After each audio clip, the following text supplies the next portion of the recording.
नमस्कार बच्चों, हिंदी की कक्षा में आपका स्वागत है। बताइए बच्चों, इस चित्र में क्या क्या दिखाई दे रहा है?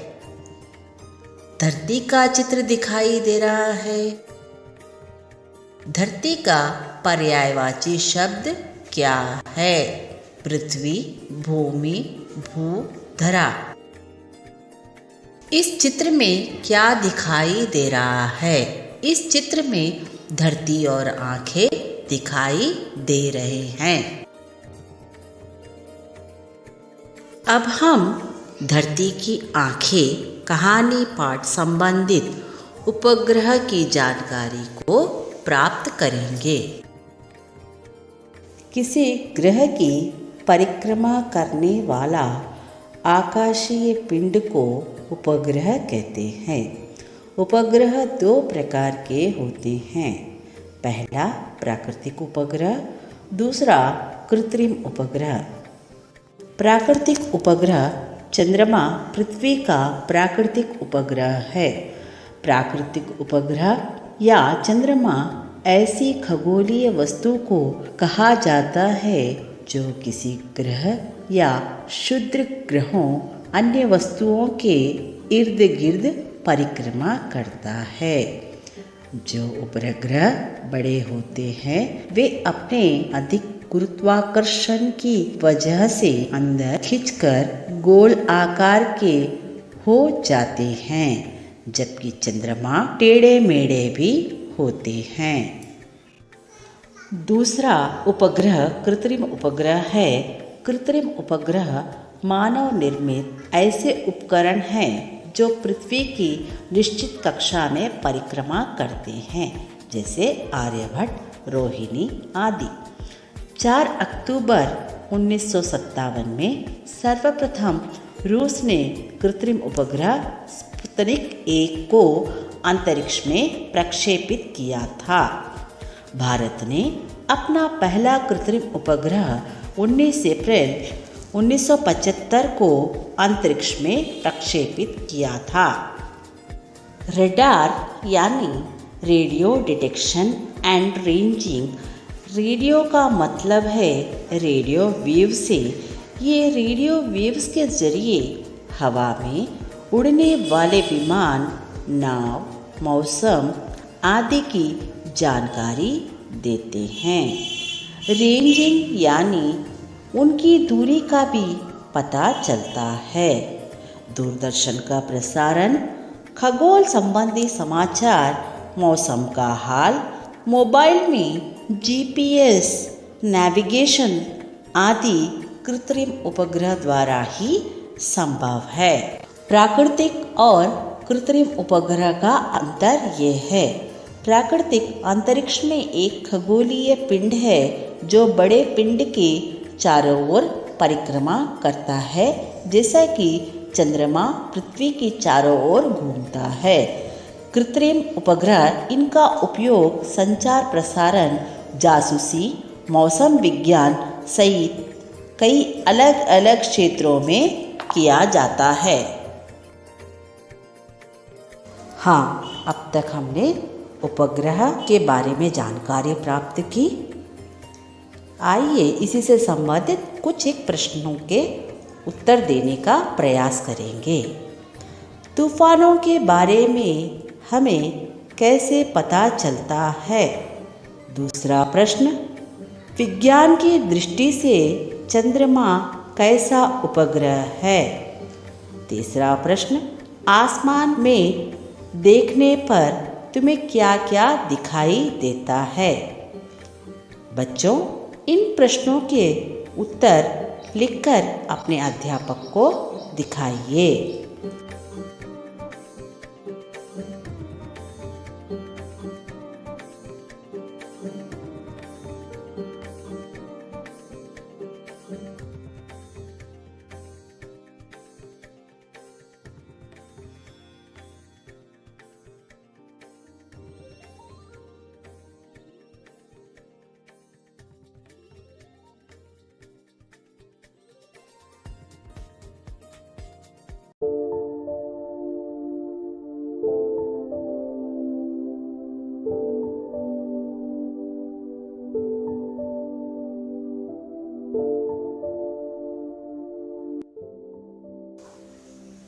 हिंदी की कक्षा में आपका स्वागत है।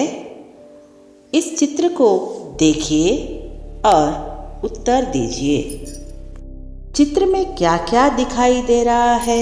चित्र में चंद्रमा दिखाई दे रहा है। आसमान में क्या क्या दिखाई दे रहा है? हाँ, बिल्कुल ठीक, आसमान में चांद व तारे दिखाई दे रहे हैं। चंद्रमा किसकी परिक्रमा करता है? चंद्रमा धरती की परिक्रमा करता है।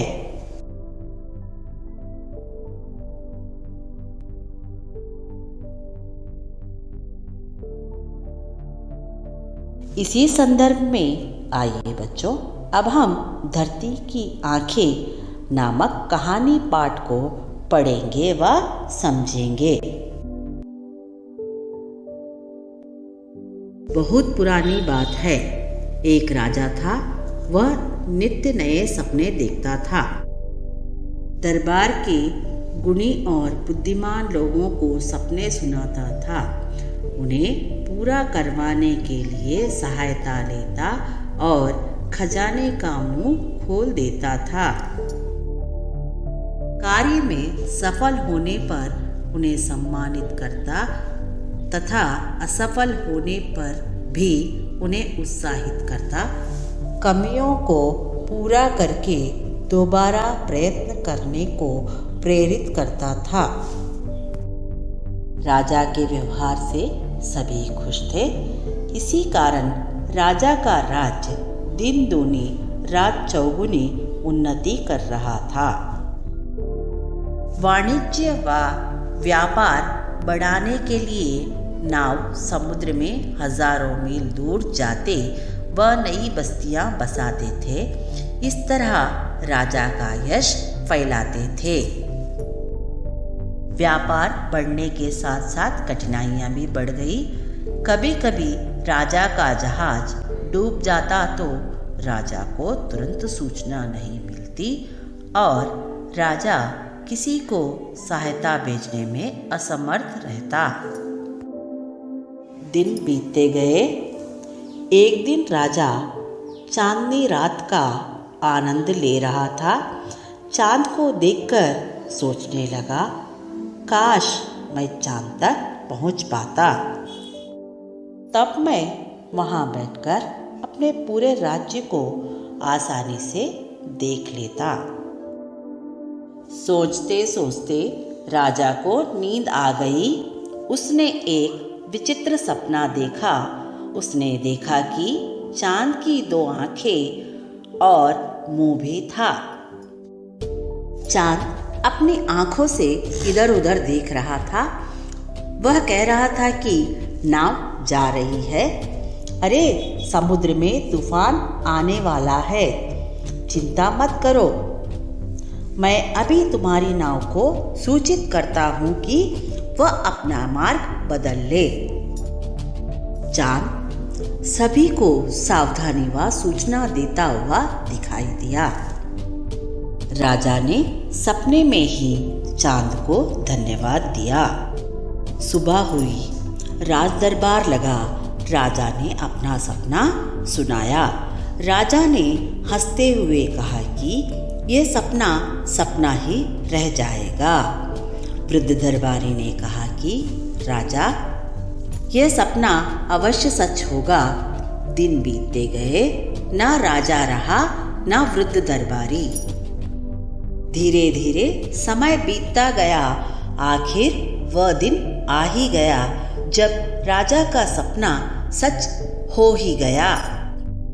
आज सैकड़ों उपग्रह पृथ्वी की परिक्रमा कर रहे हैं। आज अकेला चांद ही हमारी धरती की आंख नहीं है। अंतरिक्ष में सैकड़ों उपग्रह चक्कर काट रहे हैं और हमें नई बातों की जानकारी भी दे रहे हैं। कृत्रिम उपग्रह धरती की चक्कर काटती आंखों के समान है। समुद्र में उड़ते तूफान, धरती पर होने वाले विभिन्न विस्फोट, युद्ध, मौसम को बहुत पहले पहचान लेते हैं। आगामी खतरों से हमें सावधान कर देते हैं। अंतरिक्ष व सौरमंडल ग्रहों के बारे में जानकारी देते हैं। पलक झपकते संदेशों को, चित्रों को और टेलीविज़न कार्यक्रमों को हजारों मील दूर पहुंचाते हैं। आज कृत्रिम उपग्रह शिक्षक के रूप में हमें नई नई बातें सिखा रहे हैं। उपग्रह की नज़र बड़ी तेज है। इससे बढ़िया जासूस भला कौन हो सकता है। ये सैकड़ों मील की ऊंचाई से चित्र खींचते हैं और शत्रु की सैनिक तैयारियों के बारे में जानकारी देते हैं। काश आज वह राजा होता तो अपना सपना सच होता देख कितना खुश होता। अभी तक हमने इस कहानी को देखा व सुना है। आइए इस कहानी में आए नए शब्दों के अर्थ को जानेंगे। नज़र, इसका अर्थ दृष्टि है। यश, इसका अर्थ कीर्ति है। बहुत पुरानी बात है। एक राजा था। वह नित्य नए सपने देखता था। दरबार के गुणी और बुद्धिमान लोगों को सपने सुनाता था। उन्हें पूरा करवाने के लिए सहायता लेता और खजाने का मुंह खोल देता था। कार्य में सफल होने पर उन्हें सम्मानित करता तथा असफल होने पर भी उन्हें उत्साहित करता। कमियों को पूरा करके दोबारा प्रयत्न करने को प्रेरित करता था। राजा के व्यवहार से सभी खुश थे। इसी कारण राजा का राज्य दिन दूनी रात चौगुनी उन्नति कर रहा था। व्यापार बढ़ने के साथ साथ कठिनाइयाँ भी बढ़ गई।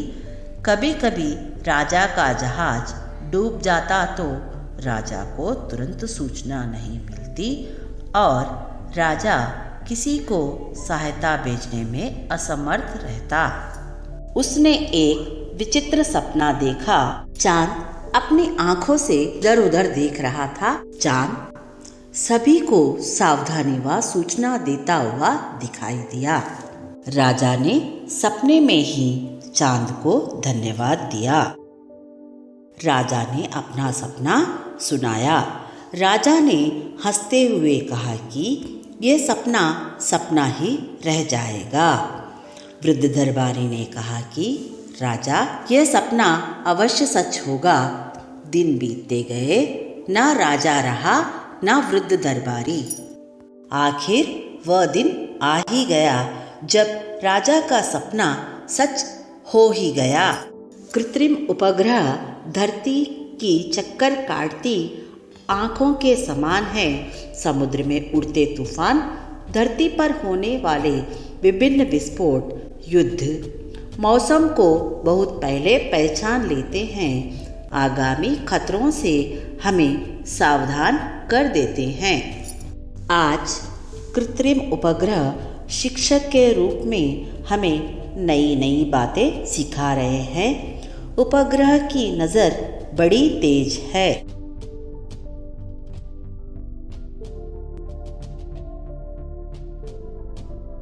पहला प्रश्न, राजा को किन कठिनाइयों का सामना करना पड़ा? दूसरा प्रश्न, आप समाचार सुनते हैं, मौसम संबंधी समाचार के बारे में लिखिए।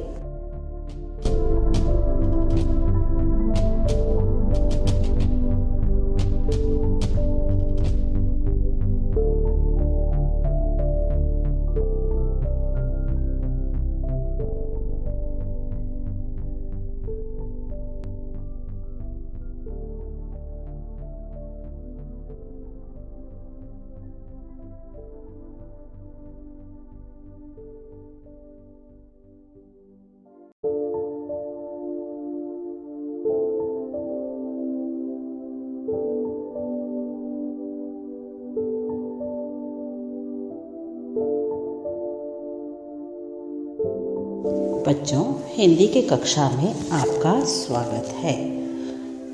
बच्चों, इन चित्रों को ध्यान से देखिए। हाँ, पहले चित्र में घोड़ा कैसे दिखाई दे रहा है? हाँ, घोड़ा सुंदर है। इस दूसरे चित्र में घोड़ा कैसे दौड़ रहा है? हाँ, घोड़ा तेज दौड़ता है। बच्चों, देखिए, इन दोनों चित्रों को मिलाकर हम एक वाक्य कैसे बना सकते हैं? घोड़ा सुंदर है, वह तेज दौड़ता है। ऊपर बताए अनुसार संज्ञा के स्थान पर आने वाले शब्द सर्वनाम कहलाते हैं। जैसे घोड़ा 2 बार आया है, दूसरे संज्ञा के स्थान पर सर्वनाम का प्रयोग कर सकते हैं। आइए अब हम इस चित्र को देखेंगे। ताजमहल आगरा में है। ताजमहल संगमरमर का बना हुआ है। इन वाक्यों को ध्यान से देखिए। इसमें सर्वनाम जोड़कर वाक्य बनाएंगे। ताजमहल आगरा में है, यह संगमरमर का बना हुआ है। तो अब हम सर्वनाम व उसके भेदों के बारे में जानकारी प्राप्त करेंगे। जो शब्द संज्ञा के स्थान पर प्रयोग में आते हैं उनको सर्वनाम कहते हैं। सरल शब्दों में सर्व यानी सब, नामों यानी संज्ञाओं के बदले जो शब्द आते हैं उसे सर्वनाम कहते हैं। जैसे मैं, तू, वह, आप, कोई, यह, ये। सर्वनाम के 6 भेद हैं।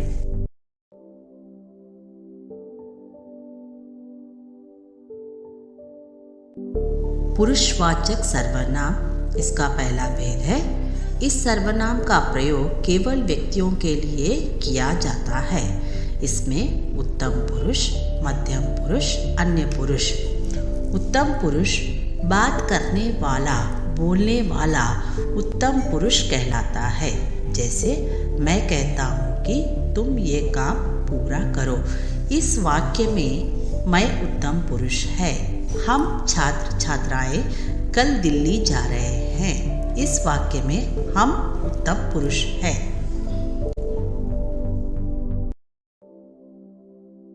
मध्यम पुरुष जिससे बात की जाती है यानी सुनने वाला मध्यम पुरुष है।